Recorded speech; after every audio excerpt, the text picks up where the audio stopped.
Wednesday es una serie llena de cosas espeluznantes y de humor negro, pero ¿sabías que solo es la punta del iceberg de una larga y terrorífica historia? Y es el único lugar donde puedes referenciar a un escritor de horror y a Scooby-Doo y que tengan sentido. Veamos todas las referencias que tuvo la serie. ¿Multiverso? Christina Ricci fue la Wednesday de los 90s y regresó, no para un cameo, sino para interpretar un personaje totalmente distinto. Cambió sus trenzas negras por un fleco rojo bien intenso y ahora es la profe de Nevermore, la señorita Thornhill. Hay una referencia bastante directa de esto, y es cuando la señorita Thornhill le dice a Wednesday que son muy similares. Creo que somos similares. No es así. El icónico chasquido de los Addams aparece en el episodio en el que Wednesday descubre el pasadizo secreto al lugar de reunión de Nightshades. Ahí tiene que chasquear 2 veces para poder entrar. Más adelante, en el mismo episodio, vemos a la señorita Thornhill también chasquear 2 veces para ir a la biblioteca. Insistimos, ¿multiverso? Las gárgolas del patio de Nevermore están basadas en las famosas criaturas sobrenaturales de los cuentos, y una de ellas en particular esconde una pista muy importante para resolver un misterio. ¿Pudiste resolverlo? Las gárgolas tienen emociones. Más o menos, y es que sus rostros fueron diseñados para que se vieran diferentes según el ángulo en el que se graben. A veces se ven felices y otras se ven tristes, de acuerdo a lo que necesiten. Es como una brujería. Hay diferentes gárgolas, y cada una de ellas representa un grupito diferente de la escuela. Ojalá tuviéramos eso mismo en nuestras escuelas. La moda de los estudiantes está basada en varios artistas musicales, especialmente Billie Eilish. Cada uno de los grupitos de Nevermore tienen distintivos en sus vestuarios que los representan. Por ejemplo, los hombres lobo usan estampados de animales o texturas muy afelpadas. Wednesday trae siempre un filtro blanco y negro, ya que solo se viste con esta combinación, y todo alrededor es de colores. Ni siquiera los extras usan blanco o negro, haciéndola sobresalir siempre. Su uniforme escolar la separa visualmente del resto de estudiantes de Nevermore, pero aún así se nota que sí son del mismo lugar. Es como las personas que a fuerzas quieren usar sudadera encima del suéter escolar, pero bien hecho. El primer outfit que le vemos a Wednesday en la serie es un homenaje de su famoso vestido negro y collar blanco que utilizó en series anteriores. El pueblito de Jericho está diseñado para hacer contraste con la academia de Nevermore.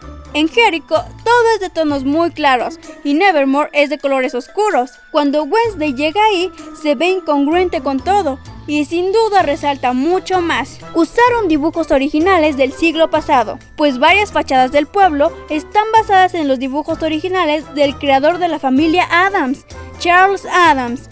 Esto lo vemos en lugares como la florería o el taller de zapatos. La pared del fondo del café Watervane está decorada con referencias visuales de películas pasadas de Tim Burton.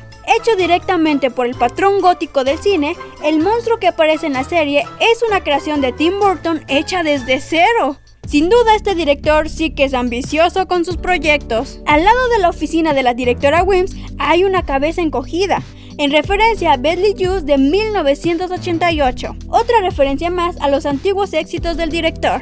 La afición de Wednesday por cuidar a una criatura espeluznante con el nombre de una figura histórica no es algo nuevo. En la serie nos presentan al escorpión Nero, y en la serie original tenía una araña llamada Homer. El osito de peluche que está en la oficina de la directora Wims es una referencia directa al oso de peluche de la casa de los Addams de la serie de los 60s. ¿Cuántos años tendrá ese oso? En las portadas de los libros de la biblioteca de Nevermore hay referencias a la historia de la familia Addams. Pónganle pausa para descubrir más detalles. Los Addams y Scooby-Doo han trabajado juntos en programas de televisión, y esto es referenciado cuando el sheriff Galpin comparó a Wednesday con Velma. Muros cubiertos de hiedra. A ver, Vilma, ¿por qué no tú y tu Scooby-Pandilla estudian y le dejan la investigación a los profesionales? El multiverso se expande cada vez más. Un cameo clásico llega por parte de la tía de Wednesday, Ophelia Frump. Estarás en el dormitorio de tu madre, Ophelia Hall. Cuyo nombre aparece en el dormitorio donde se acomoda Wednesday. Curiosamente, apenas es la tercera vez que se habla de este personaje en toda la historia. Refresca mi memoria. Ophelia fue quien se suicidó después de que la volvió loca su familia, ¿correcto? Y en esta serie por fin respondieron una pregunta que llevaba años en el aire. Dejando de lado las habilidades intrapsíquicas de nuestra querida Wednesday, también le dieron poderes de electricidad al tío Luca, algo que nunca se había dejado en claro. Solo nos mostraban cierta afinidad del personaje por los rayos, pero ahora sabemos, siempre salieron de sus manos. Cuando vemos a Pugsley, el hermano de Wednesday, por primera vez, lo vemos metido en un casillero atado por hilos rojos y con una manzana en la boca. Exactamente igual a su primera aparición en la película de los 90s, con la diferencia de que ahora no le dispararon una flecha. El odio a los peregrinos de Wednesday es una referencia a la película de la familia Addams de los 90s. Se tiene que ser especialmente estúpido para dedicarle un parque temático a fanáticos responsables de genocidio. Donde Wednesday incendia un campamento para terminar con su monólogo de la crueldad de los peregrinos. Y las habilidades de arquería de Wednesday también pueden verse por primera vez en esta película. Cuando Wednesday dice, ¿podría comer una chica exploradora por el desayuno?, no es solo una expresión. ¿Que eres niña exploradora? Desayunaría niñas exploradoras. Es una referencia a un diálogo que tuvo en la película de los 90s cuando le pregunta a una chica si las galletas de chicas exploradoras están hechas de chicas reales. ¿Están hechas con niñas de verdad? ¿Wednesday habrá comido gente? Edgar Allan Poe es un personaje que existió dentro de Wednesday. Es mencionado por Wednesday como uno de sus escritores favoritos. Edgar Allan Poe dijo, cree en nada de lo que oyes y en la mitad de lo que ves.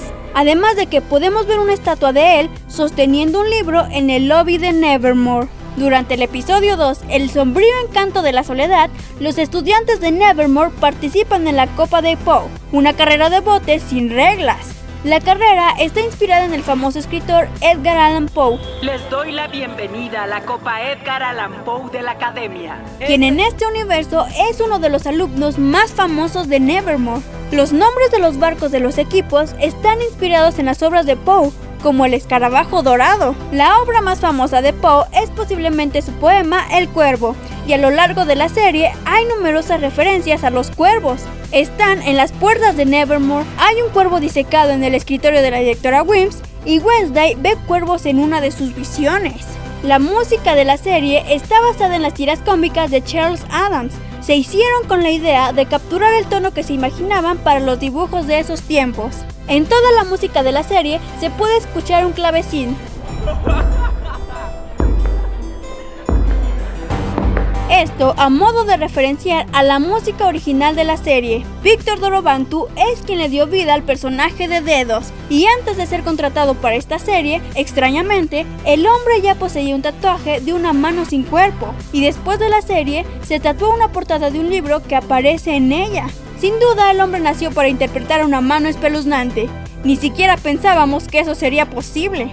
La ropa elegante que usa la directora Wims está inspirada en el atuendo de la actriz Tippi Hedren en la película de los pájaros. Una de las escenas más memorables que tuvimos en la serie fue el baile de Wednesday, pero ¿se dieron cuenta de las referencias que esconde? Muchos fans hablaron acerca de lo parecido que son algunos pasos de este baile con el baile que hizo Christina Ricci en la serie de los 90s. Pero esto no es ningún error ni coincidencia. La propia Jenna afirmó referenciar ese baile en su coreografía. ¿Captaste todas estas referencias y detalles a la primera?